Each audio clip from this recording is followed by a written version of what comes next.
ಎಲ್ಲರಿಗೂ ನಮಸ್ಕಾರಗಳು. ನನ್ನ ಹೆಸರು ಸುಧಾ. ನನ್ನೂರು ಚಿಕ್ಕಮಗಳೂರು ಜಿಲ್ಲೆಯ ಕಡೂರು ತಾಲೂಕಿನ ಭೈರಗೊಂಡನಹಳ್ಳಿ.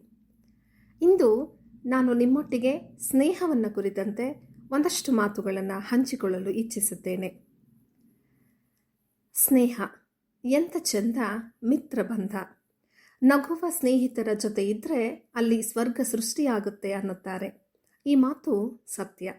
ಮಾನವ ಸಂಘಜೀವಿ ಎನ್ನುತ್ತಾರೆ. ಈ ಮಾತಿನಲ್ಲೇ ಗೊತ್ತಾಗುತ್ತೆ ಇಲ್ಲಿ ಪರಕೀಯರು ಯಾರೂ ಇಲ್ಲ ಎಂದು. ಹಾಗಂತ ಪರಿಚಯ ಇದ್ದವರು ಎಲ್ಲರೂ ಸ್ನೇಹಿತರಾಗಲ್ಲ. ಬದುಕನ್ನು ಸುಂದರವೂ ಸಹನೀಯವೂ ಆಗಿಸುವಂತಹ ಸ್ನೇಹ ಸಂಬಂಧ ನಮ್ಮ ಜೀವನದ ವಿಶೇಷ. ಸ್ನೇಹ ನಿತ್ಯ ನೂತನ. ಅದರ ಆಳ, ಸಿಹಿ, ಸೊಗಸು ಇದೆಲ್ಲ ತಿಳಿಯಬೇಕೆಂದರೆ ಅದಕ್ಕೆ ನಮ್ಮ ಹೃದಯಕ್ಕೆ ಒಪ್ಪೋ ಸ್ನೇಹಿತರು ಸಿಗಬೇಕು.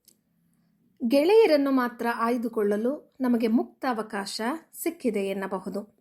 ಸ್ನೇಹಕ್ಕೆ ಯಾವ ಮಾನದಂಡಗಳು ಇಲ್ಲ. ಸಂಬಂಧಿಗಳಲ್ಲಿ ಆಯಾ ವ್ಯಕ್ತಿಗೆ ಆ ಪಾತ್ರ, ಜವಾಬ್ದಾರಿ ನಿರ್ದಿಷ್ಟ ಮತ್ತು ಸ್ಪಷ್ಟ. ತಂದೆ ಎಂಬುವವನು ಮನೆಯಲ್ಲಿದ್ದರೂ ತಂದೆಯೇ, ಹೊರಗೆ ಸಮಾರಂಭದಲ್ಲಿದ್ದರೂ ತಂದೆಯೇ. ಆದರೆ ಗೆಳೆತನದ ಭಾವ ಸಂಚಾರಿ ಭಾವ. ಅದು ಬಹಳ ರೂಪಾಂತರ ಹೊಂದಿ ಮನಸ್ಸಿಗೆ ಮುದವನ್ನು, ಬದುಕಿಗೆ ಒತ್ತಾಸೆಯನ್ನು ನೀಡುವಂಥದ್ದು. ಗೆಳೆಯ ತರಗತಿಯಲ್ಲಿದ್ದಾಗ ಸಹಪಾಠಿ, ಹೊರಗೆ ಆಟದಲ್ಲಿ ಜೊತೆಗಾರ, ಮೋಜಿನಲ್ಲಿ ಬಾಚಿಗಾರ, ಹೀಗೆ ವೈವಿಧ್ಯ ಉಂಟು ಗೆಳೆತನದಲ್ಲಿ. ಹೀಗಾಗಿ ಸ್ನೇಹ ಎಂಬುದು ನಿತ್ಯ ನೂತನ. ಇಲ್ಲಿ ವ್ಯಕ್ತಿಗಳ ನಡುವಣ ಭಾವ ವಿನಿಮಯಕ್ಕೆ, ಆತ್ಮೀಯತೆಗೆ ಚೌಕಟ್ಟೇ ಇಲ್ಲ. ಸ್ನೇಹ ಸಂಬಂಧ ಇಳಿದಷ್ಟೂ ಆಳ, ಭಾವಿಸಿದಷ್ಟೂ ಅಗಲ, ಸವಿದಷ್ಟೂ ಸಿಹಿ. ಒಬ್ಬ ಆತ್ಮೀಯ ಗೆಳೆಯನಿದ್ದು ಬಿಟ್ಟರೆ ಬಂಧುಗಳೆಲ್ಲರ ಭಾವನಷ್ಟವನ್ನು ಅವನೇ ತುಂಬಿಕೊಡಬಲ್ಲ. ಗಂಟಿದ್ದಾಗ ನೆಂಟರು ಎಂಬ ಮಾತೇ ಇದೆ. ಹಾಗಾಗಿ ಗಂಟು ಇಲ್ಲದಾಗಲೂ ಇರುವವನು ಸ್ನೇಹಿತ.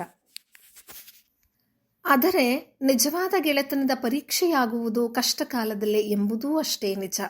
ನಾವು ಸಾಮಾನ್ಯವಾಗಿ ಹೊಂದಿರುವ ಬಂಧುಗಳ ಗುಂಪಿನಲ್ಲಿ ಆಪತ್ತಿಗೆ ಒದಗುವವರು ಒಬ್ಬರೋ ಇಬ್ಬರೋ ಅಷ್ಟೇ. ಸ್ನೇಹಿತರಲ್ಲೂ ಕಷ್ಟಕ್ಕಾಗುವವರು ಕೆಲವೇ ಮಂದಿ. ಆದರೆ ಒಮ್ಮೆ ಗೆಳೆತನದ ಪರೀಕ್ಷೆಯಲ್ಲಿ ಉತ್ತೀರ್ಣರಾಗಿ ಬಿಟ್ಟರೆ ಅವರನ್ನು ನಮ್ಮ ಆತ್ಮಕ್ಕೆ ಬಂಧಿಸಿಕೊಂಡು ಬಿಡಬೇಕು ಎನ್ನುತ್ತಾನೆ ಶೇಕ್ಸ್ಪಿಯರ್. ಅವನ ಪ್ರಸಿದ್ಧ ಹ್ಯಾಮ್ಲೆಟ್ ನಾಟಕದ ಪೊಲೋನಿಯಸ್ ತನ್ನ ಮಗ ಲಿಯಾರ್ಟಿಗೆ ಹೇಳುವ ಬುದ್ಧಿವಾದದ ಮಾತುಗಳೂ ಹೀಗಿವೆ. ನಿನಗಿರುವ ಮಿತ್ರರಲ್ಲಿ ಅವರು ಮಿತ್ರರೆಂಬುದು ಖಚಿತವಾದ ಬಳಿಕ ಅವರನ್ನು ನಿನ್ನ ಆತ್ಮಕ್ಕೆ ಕಬ್ಬಿಣದ ಪಟ್ಟಿಗಳಿಂದ ಬಂಧಿಸಿಕೊಂಡು ಬಿಡು ಎಂದು. ಗೆಳೆತನ ಎನ್ನುವುದು ಕೇವಲ ಮೋಜುಮಸ್ತಿಗಾಗಿ ಎನ್ನುವವರ ಗೆಳೆತನ ನಿಜವಾದ ಗೆಳೆತನ ಅಲ್ಲವೇ ಅಲ್ಲ. ಗೆಳೆಯನಿಗೆ ಒಂದಷ್ಟು ಜವಾಬ್ದಾರಿಗಳಿವೆ. ನಿಜವಾದ ಮಿತ್ರನಿಗೆ ಆದರ್ಶವಾಗಿ ಕಂಗಳಿಸುವವನು ಅಮಾತ್ಯ ರಾಕ್ಷಸನ ಗೆಳೆಯ ಚಂದನ. ರಾಮನಿಗೆ ಸುಗ್ರೀವನಿದ್ದಂತೆ ದುರ್ಯೋಧನನಿಗೆ ಕರ್ಣನಿದ್ದನಲ್ಲವೇ? ಸ್ವಲ್ಪ ಹೊರಮುಖವಾಗಿ ನಡೆದುಕೊಂಡರೆ ಸಾಕು, ನಮ್ಮ ಮನಕೊಪ್ಪುವ ಮಿತ್ರರು ನಮಗೆ ದೊರೆಯುತ್ತಾರೆ. ಮಿತ್ರತ್ವದ ಸ್ಥಾಪನೆಗೂ ಒಂದು ಕಾಲ, ಸಂದರ್ಭ ಬೇಕು. ಪರಿಚಿತರೆಲ್ಲ ಮಿತ್ರರಾಗಲಾರರು. ಕಾಲದ ಕಠಿಣ ಕುಲುಮೆಯಲ್ಲಿ ಗೆಳೆತನವೆಂಬ ಸಂಬಂಧ ಕೆನೆಗಟ್ಟಬೇಕು. ಇದಕ್ಕೆ ಸಮಯದ ಅವಕಾಶವೂ ಬೇಕು. ಕೆಲವೊಮ್ಮೆ ಜೀವನವಿಡೀ ನಮ್ಮೊಂದಿಗಿದ್ದವರು ನಮ್ಮ ಅಂತರಂಗದ ಹೊರವಲಯದಲ್ಲೇ ಉಳಿದು ಬಿಡಬಹುದು. ಇನ್ನು ಕೆಲವೊಮ್ಮೆ ಹಲವರು ಪರಿಚಯವಾದ ಕೆಲವೇ ದಿನಗಳಲ್ಲಿ ನಮ್ಮ ಆತ್ಮೀಯ ವಲಯ ಸೇರಿ ಮಿತ್ರರಾಗಬಹುದು. ತೀರಾ ಎಳೆವೆಯ ಗೆಳೆತನ ಆಟಕೂಟಗಳಿಗಷ್ಟೇ ಸೀಮಿತ. ಆದರೆ ಯುವ ವಯಸ್ಸಿನ ವೇಳೆಗೆ ಒಂದಷ್ಟು ಉತ್ತಮ ಗೆಳೆಯರನ್ನು ಸಂಪಾದಿಸಿಕೊಂಡಿರದಿದ್ದರೆ ಬದುಕು ಬರಡಾದಂತೆ. ಆದ್ದರಿಂದ ಸ್ನೇಹ ದೇವರ ಒಂದು ಸುಂದರ ಕೊಡುಗೆ. ಅದಕ್ಕೋಸ್ಕರ ಈ ಕವನವನ್ನು ಹೇಳೋದಕ್ಕೆ ಇಷ್ಟಪಡ್ತೇನೆ. ದೇವರು ಬೆಸೆದ ಸ್ನೇಹದ ದಾರ, ಹೆಣೆಯಬೇಕು ನಾವು ಭಾವನೆಗಳ ಹಾರ. ಎಂದಿಗೂ ಮುಗಿಯದು ಸ್ನೇಹದ ಪಯಣ. ಗೆಳೆತನಕ್ಕಾಗಿ ಈ ಕವನ, ಗೆಳೆತನವೇ ನಮ್ಮ ಜೀವನ.